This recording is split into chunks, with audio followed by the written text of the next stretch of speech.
Hi, welcome on board Jedi. This video is going to look at issues around the motor.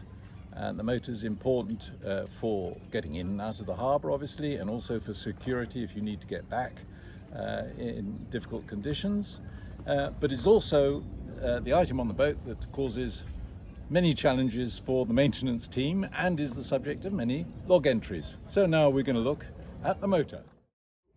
Okay, so here is our motor, 4 horsepower Yamaha motor, and following public demand, we've now got the same motor on the 2 Surprises and on RJ80. We find the motor is here, it's vertical. This is great. You don't need to tilt the motor. In fact, it's not a good idea to tilt the motor in the harbour. It's vertical and it's chained up. Just be careful, very easy to drop the chain or the padlock or both into the water. Now, first thing we're going to do is just a couple of mechanical checks. First of all, have a look down at the propeller. Make sure there is nothing tangled round it or obvious damage. And if you've got any doubts, you can always lean down and just spin it around and see. So this propeller looks in good condition. Next item we want to look at is this, the motor bracket here. It's one of the weak points in the system, but it does allow us to raise and lower the motor. And have a quick look, make sure that there are bolts on all the points here, bolts and nuts on them. And our plan is to put some spare nuts into the repair kit on board in due course. So this is okay, and it's not too moving around. So there we have quick mechanical checks. If in doubt, or if you have any concerns, either don't use the motor or put it in the log.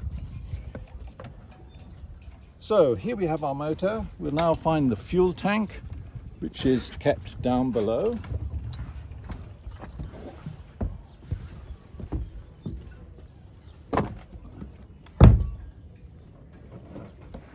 So here is the fuel tank, and on the fuel tank there is a great checklist if you don't have chance to look at this video. So let's look at the fuel tank. Visual check. Is the fuel? Yes. Is there any obvious damage? No. That's great. And now we can attach it to the motor. After we've just had a quick look at the fuel line, is there any obvious damage to it? Sometimes it's damaged here. So a quick visual look.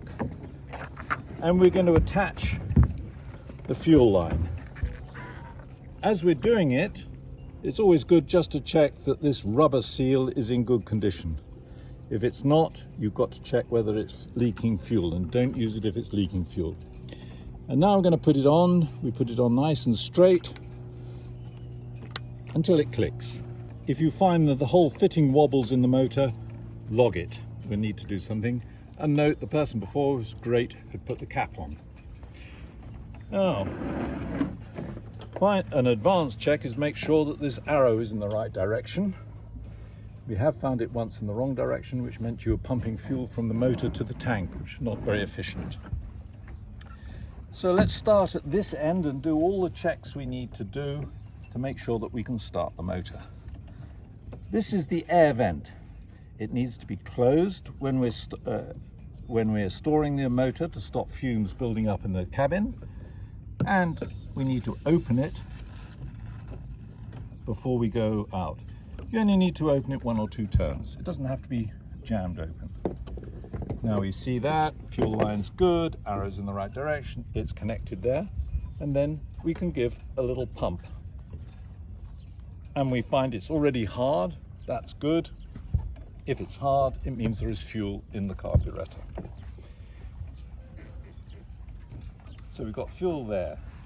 Let's check one important thing though, is there is a little tap under here, and it should always be pointed, the tap bit should always be to the left. That means that it's taking fuel from the external tank. We never use the internal tank. So always make sure that it's connected there. Never use the internal tank. And this doesn't need to be turned on or off after the outing. It just needs to always stay on the left. So now in theory, we've got fuel coming to the engine, got the engine there, but this is a water-cooled engine. So the next important step is to lower the motor. And to lower the motor, sometimes you have to lift it a little bit. Then you push the lever back, and then you can lower it. If you need to use your foot or two hands to do it, there's something wrong, and it's better to step back and think about moving that lever. So now we've got fuel. The motor, the propeller is well under the water, so the water, cooling water can enter the motor. And then we'll check the safety line. This needs to be under this button. If it's not under there, the motor won't start. This is the choke. The choke should be in. Then we should be in neutral gear. These motors have forward, neutral, and reverse. It needs to be in neutral. And in fact, there is a mechanism to block the motor if it's not in neutral. Next check is the accelerator.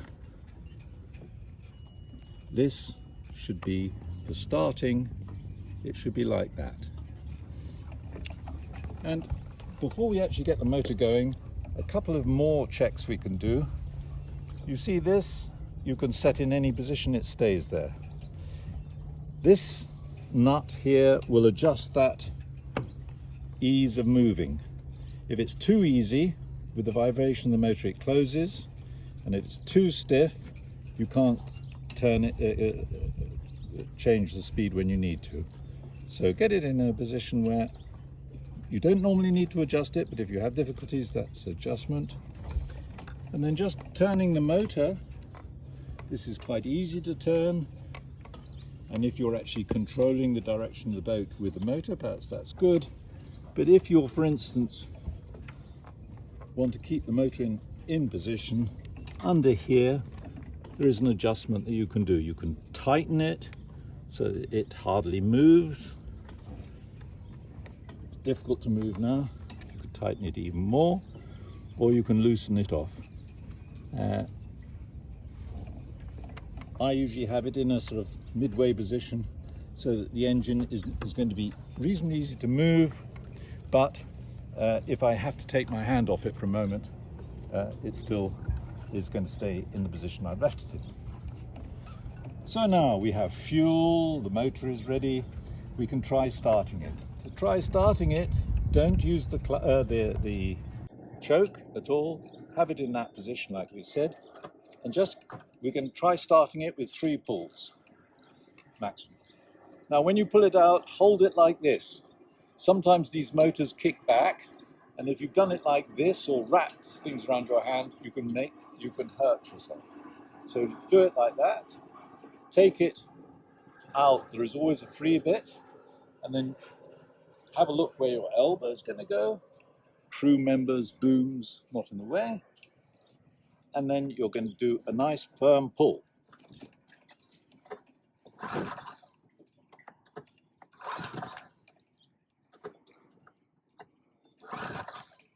Okay, I've done 3 and it hasn't started. I just check. Yep, it's still hard. So I'm going to give it a bit more gas.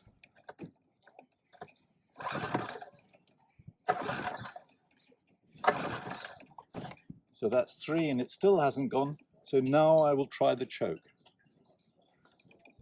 We only try the choke now because we don't want to flood the carburetor.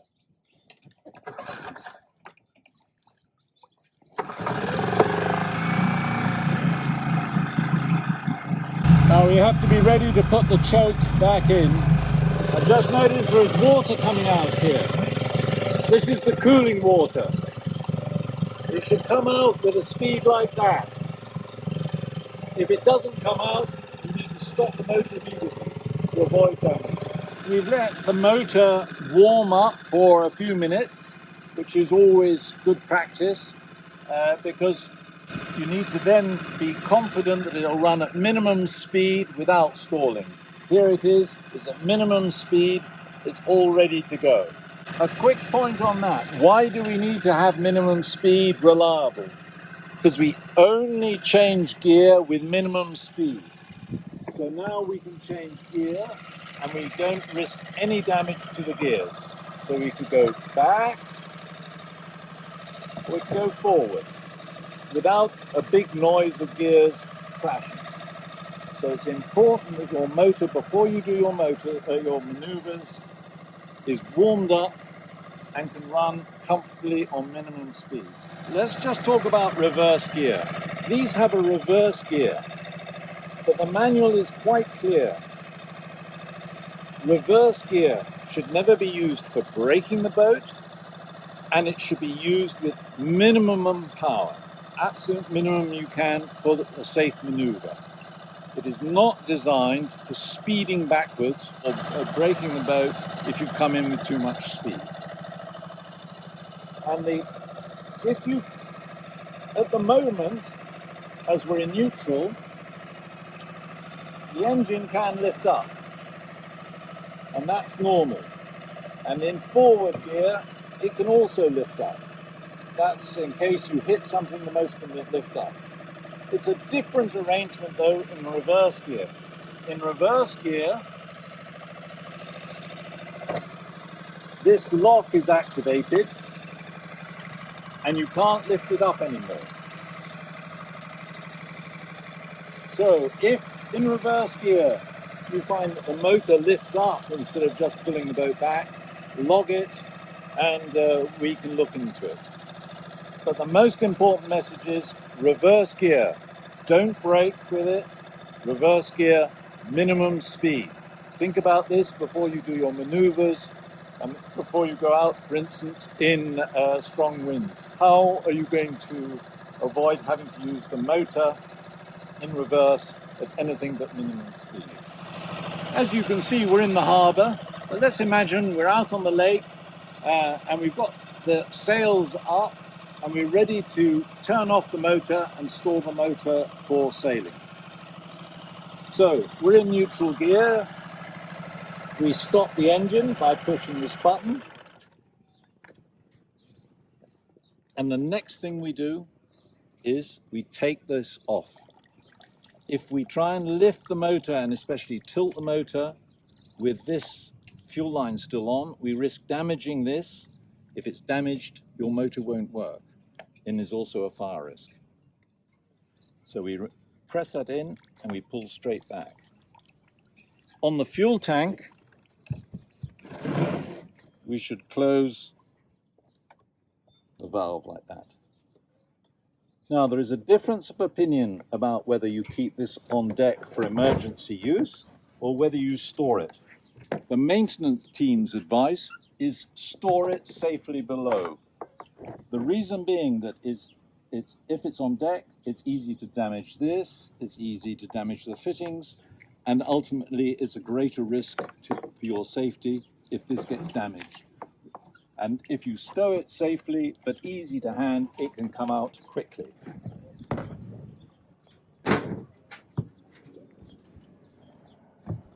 Is to raise the motor. Sometimes you have to push it down a bit so that you can push the lever back, and then it comes up nicely like that. If it's a struggle, either you're doing something wrong or something's been damaged on the bracket.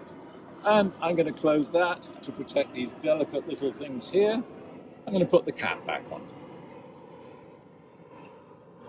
Now I can put this out the way. Now I can tilt the motor, and some boats it's just fine to tilt it, some boats it's better to twist it as well. I'll first do just a tilt to show. So we just tilt the motor, you can hear it clicking there. Now on this motor, the risk is that this is going to get caught here. So I'm going to put it down again. So I release the thing. This time I'm going to I'm going to lift the motor and I'm going to tilt it at the same time. So my experience is it's better to do it all in one go like that. So it's lifted, you lift, you tilt and twist at the same time. So here it is, out of the water, hopefully out of harm's way there, safely ready for you to put down again when you need the motor. Putting it down is the reverse exactly of what I've just done.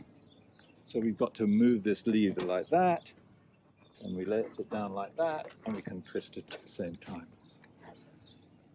These motors are made for storing like I've just showed you, but it does mean that there is a chance that the fuel, we won't reconnect the fuel now, there is a chance the fuel in the carburetor has got out a bit, or there is a bit of oil displaced, or whatever.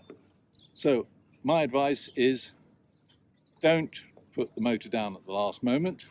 Make sure you've got a bit of sea space when you're outside the port. Then get the motor down and then start the normal procedure. Okay, that brings to the end this video, and our hope is that with this video you'll understand better how to look after our motors, because ultimately our motors are an essential part of safety on board, and it's in the interest of everyone to have motors that work and are reliable. So thanks a lot and happy sailing.